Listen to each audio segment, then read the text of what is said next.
J'ai ici une question que je me fais poser régulièrement partout à travers le monde. Et voici ma question. Je dois prendre une décision importante pour ma vie. Est-ce OK de demander à Dieu de m'envoyer un signe ou d'ouvrir une porte? Voyez, la plupart des gens qui se posent la question font référence à un passage dans l'Ancien Testament, Juge chapitre 6, versets 36 à 40. Je vais vous lire un petit peu deux versets de ce passage. On voit ici que Gédéon dit à Dieu, « Si tu veux délivrer Israël par ma main, comme tu l'as dit, voici, je vais mettre une toison de laine dans l'air. Si la toison seule se couvre de rosée, et que tout le terrain reste sec, je connaîtrai que tu délivreras Israël par ma main. » Et bien sûr, c'est ce que Dieu a fait.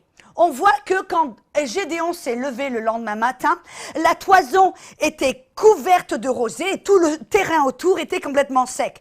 Mais alors, Gédéon a même dit à Dieu, « Ok, Dieu, je comprends, mais fais en sorte que demain, quand je me lève, maintenant, fais en sorte que la toison soit complètement sèche et le terrain autour soit couvert de rosée. » Et alors, Dieu encore l'a fait de cette manière. Et vous vous dites, alors moi aussi, je vais faire comme Gédéon, je vais demander un signe à Dieu. Dieu, est-ce que c'est la personne avec laquelle je dois me marier? Est-ce que c'est le boulot que je dois accepter? Dieu, si c'est ta volonté, fais en sorte, par exemple, que tu fasses en sorte qu'une femme sorte avec un chapeau rouge et une plume. Alors là, je saurai que c'est ta volonté. Amen. Oh, j'en ai entendu des vertes et des pas mûres. Amen. Mais je vois ici que très souvent, les gens, ils essaient d'être guidés par des signes spectaculaires, des signes dans ce monde physique. Mais moi, je veux dire, c'était bien pour Gédéon.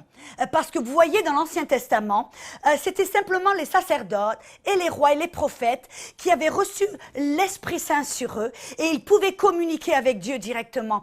Mais Gédéon n'était aucun des trois. Il n'était pas roi, sacerdote ou prophète. Et alors, Dieu a dû utiliser des signes spectaculaires pour lui confirmer sa volonté. Qu'est-ce qu'il a fait? Il a envoyé un ange. Après, il a utilisé une toison de laine afin de lui confirmer sa volonté. Mais ce qui était bien pour Gédéon ne l'est plus aujourd'hui pour nous. Pourquoi? Parce que Dieu nous a donné quelque chose d'encore meilleur, encore mieux. Vous voyez, dans l'Ancien Testament, les hommes de Dieu avaient l'Esprit de Saint sur eux. Mais vous, messieurs et mesdames, nous avons l'Esprit de Dieu en nous.